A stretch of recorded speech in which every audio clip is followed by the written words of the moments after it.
बहुत समय पहले की बात है। अयोध्या नगरी में प्रभु श्री राम का राज्य था। चारों ओर सुख शांति थी। लोग प्रसन्न थे। पशु पक्षी तक आनंद में थे। हर दिन राम दरबार में भक्तों की भीड़ लगी रहती थी। सब प्रभु के दर्शन करने आते और उनका आशीर्वाद लेकर लौटते। लेकिन उन सभी भक्तों में एक भक्त ऐसा था जिसकी भक्ति सबसे निराली थी। वो थे महाबली हनुमान, जिन्हें संसार बजरंगबली के नाम से जानता है। हनुमान जी के हृदय में बस एक ही नाम था, राम। राम, राम। वे दिन रात प्रभु श्री राम की सेवा में लगे रहते। कभी उनके चरण दबाते, कभी उनका आसन सजाते, कभी उनके लिए फल लाते। उनकी एक ही इच्छा थी, मेरा जीवन बस प्रभु राम की सेवा में बीत जाए।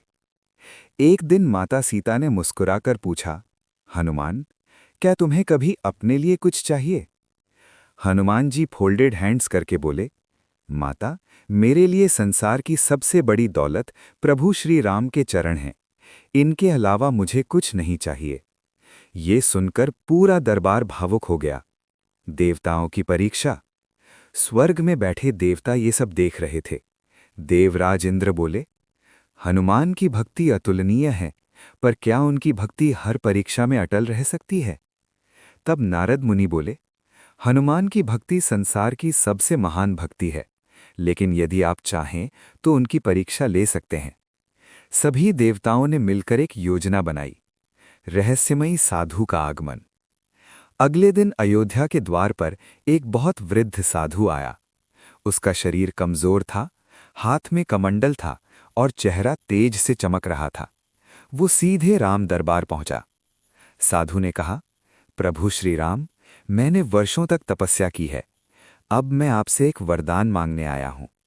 राम बोले, मुनिवर, जो चाहो मांगो।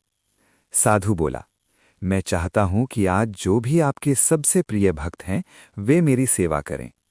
श्री राम मुस्कुराए, इस संसार में मेरे सबसे प्रिय भक्त हनुमान हैं। हनुमान तुरंत आगे आए, गुरुदेव, आज्ञा दीजिए। साधु बोला, मुझे हिमालय के उस पार से एक दिव्य पुष्प चाहिए, लेकिन ध्यान रहे, सूर्यास्त से पहले लेकर आना होगा। हनुमान बोले, जैसी आज्ञा। इतना कहकर वे तुरंत आकाश में उड़ गए। रास्ते की बाधाएं। हनुमान जैसे जैसे आगे बढ़े, रास्ते में भयंकर तूफान आने लगे। पहाड़ टूटने लगे, बिजली गिरने लगी, समुद्र में लहरें उठने लगीं।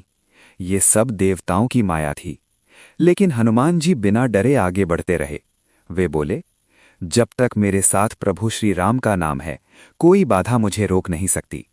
उन्होंने जोर से कहा, जय श्री राम, और सारी बाधाएं दूर हो गईं। सबसे कठिन परीक्षा। हनुमान पुष्प लेकर लौट रहे थे, तभी उन्हें रास्ते में एक आवाज सुनाई दी, बचाओ, बचाओ। उन्होंने नीचे देखा। एक छोटा बालक नदी में डूब रहा था।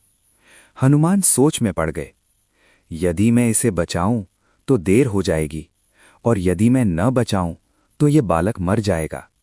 उनके मन में संघर्ष शुरू हुआ। एक तरफ प्रभु की आज्ञा, दूसरी तरफ एक मासूम की जान। हनुमान ने आंखें बंद कीं और बोले, प्रभु श्री राम कभी नहीं चाहेंगे कि उनके कारण किसी निर्दोष का प्राण जाए। हनुमान ने तुरंत पुष्प नीचे रखा और नदी में कूद गए।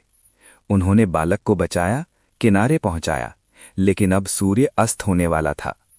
हनुमान पूरी शक्ति से उड़कर अयोध्या पहुंचे। देर हो गई। जैसे ही हनुमान दरबार पहुंचे, सूर्यास्त हो चुका था। हनुमान दुखी होकर बोले, प्रभु, मैं असफल हो गया। उन्होंने पुष्प नीचे रख दिया और सिर झुका लिया। मैं आपकी आज्ञा समय पर पूरी नहीं कर पाया।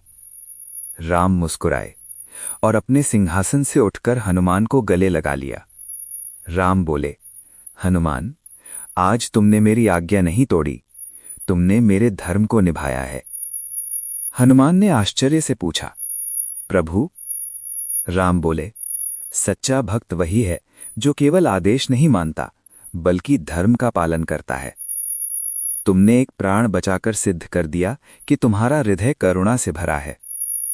उसी समय वो साधु अपने असली रूप में प्रकट हुआ। वो स्वयं देवराज इंद्र थे।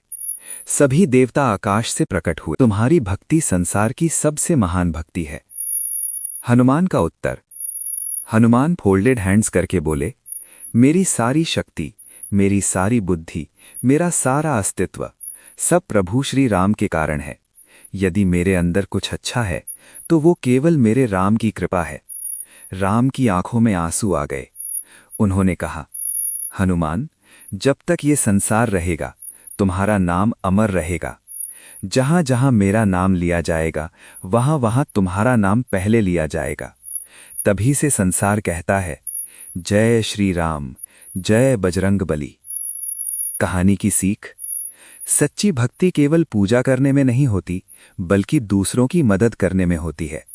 और जो अपने स्वार्थ से ऊपर उठकर धर्म निभाता है, वही भगवान का सबसे प्रिय बनता है।